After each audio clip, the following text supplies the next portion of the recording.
in this scientific realm and have again been able to apply these ideas, these neuroscientific principles in understanding what's going on in Tai Chi and movement practices in order to maximally activate the brain during movement. How can we use movement to activate the brain, to keep the brain changing and growing all the time? The brain has the ability for neuroplasticity or plasticity, and that means it changes and grows. So whenever we activate one area of the brain, it actually likes it and will do more if we continue to stimulate and stimulate. It's just like you can train your body to do many different things. You're literally training your brain to become aware, to become sensitive, to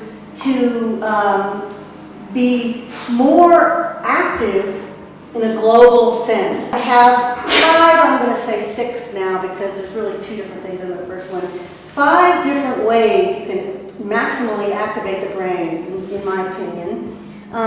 One is rhythmicity. So we're going to talk about that today. Rhythmicity, meaning rhythmic right-left movement. Rhythmic. Okay, so there's something that's basically very, very calming about activating this slow 1 hertz rhythm in the body.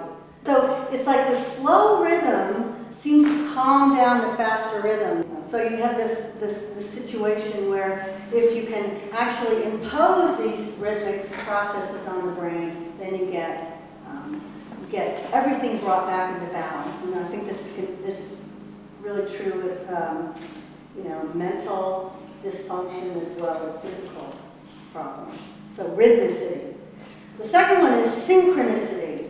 And I just read an article last night. There's 2 ways of thinking about synchronicity. Synchronicity in a movement sense would be synchronizing the right and left side of the body, synchronizing the hand and foot on one whole side of the body, synchronizing what's going on across and up and down, left and right? So I'll show you this exercise later on. You see, this is pretty synchronized. Even though one is yin, one is yang, it's still perfectly balanced around this center core line, and I'll show you some of that. So synchronizing whole sides of the body, whole units, and plus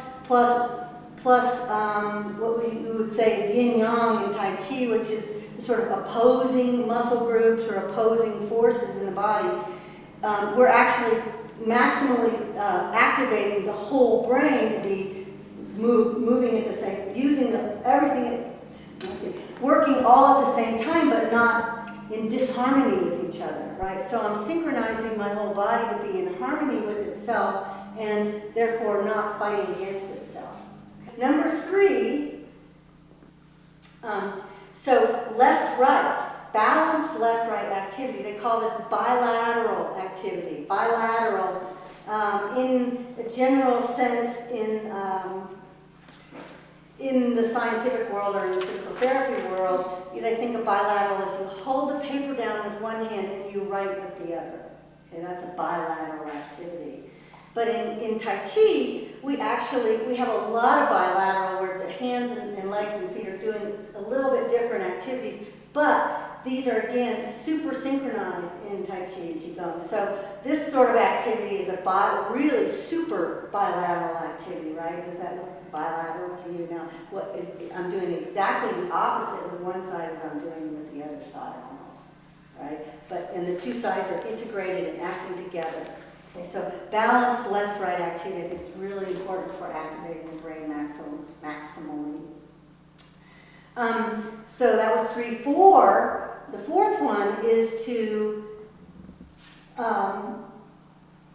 use multiple sensory input.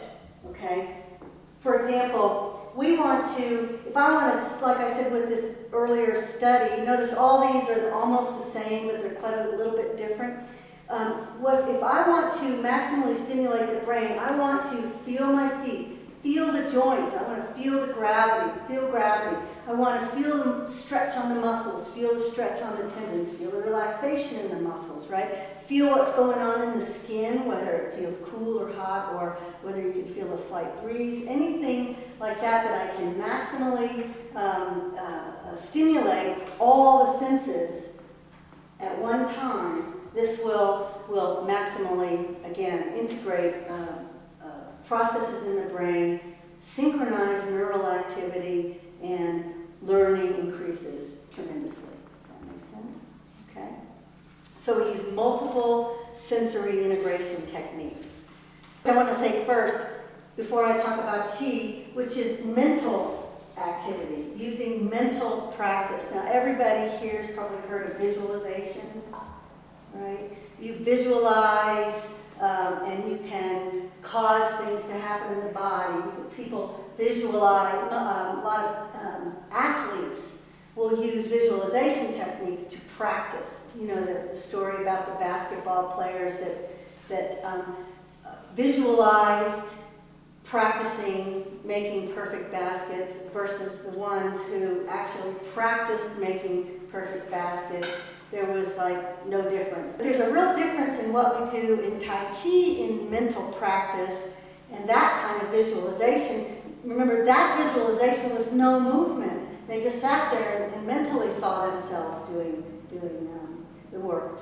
And this is actually activating what they call mirror neurons.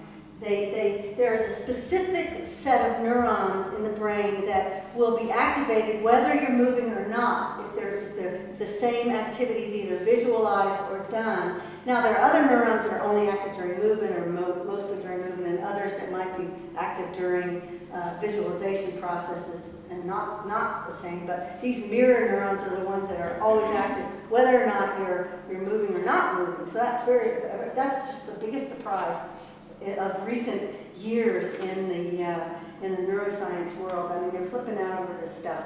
The reason they're finding out so much is because now they put people in MRI machines and they can measure brain activity and using functional magnetic resonance imaging, where they actually see where the blood goes during a thought process.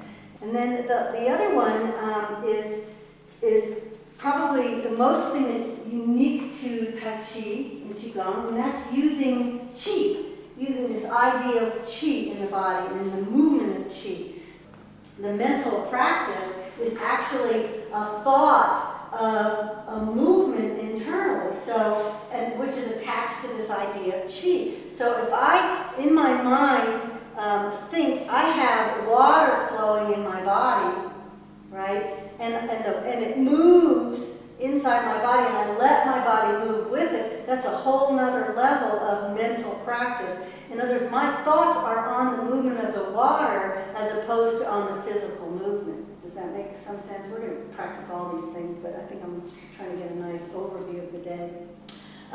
So it's a huge difference between thinking and practicing without movement and thinking and practicing something else moving in your body, which causes your body to move. And that's the whole ball game of Tai Chi, is to actually bring those two things together. The more I practice moving Qi, the more I relax my body and let it follow the Qi, the higher level Tai Chi practitioner I am. The more Gung Fu I have.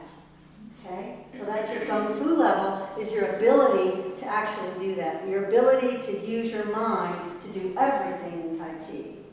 Okay? And at the highest level that I'm experiencing now, my mind is not even in my body anymore, it's out here in this space. And it's seeing this movement, and the movement travels around like this in gravity. It's sort of like a donut. One edge of the donut, it's like torquing, turning. Does that make sense? Okay, so what were the 6 things I mentioned? Rhythmicity, thank you. Synchronicity. Anybody else jump in? Bilateral, right? Qi, right? 2 more. Mental practice. Visualization. That's the mental practice.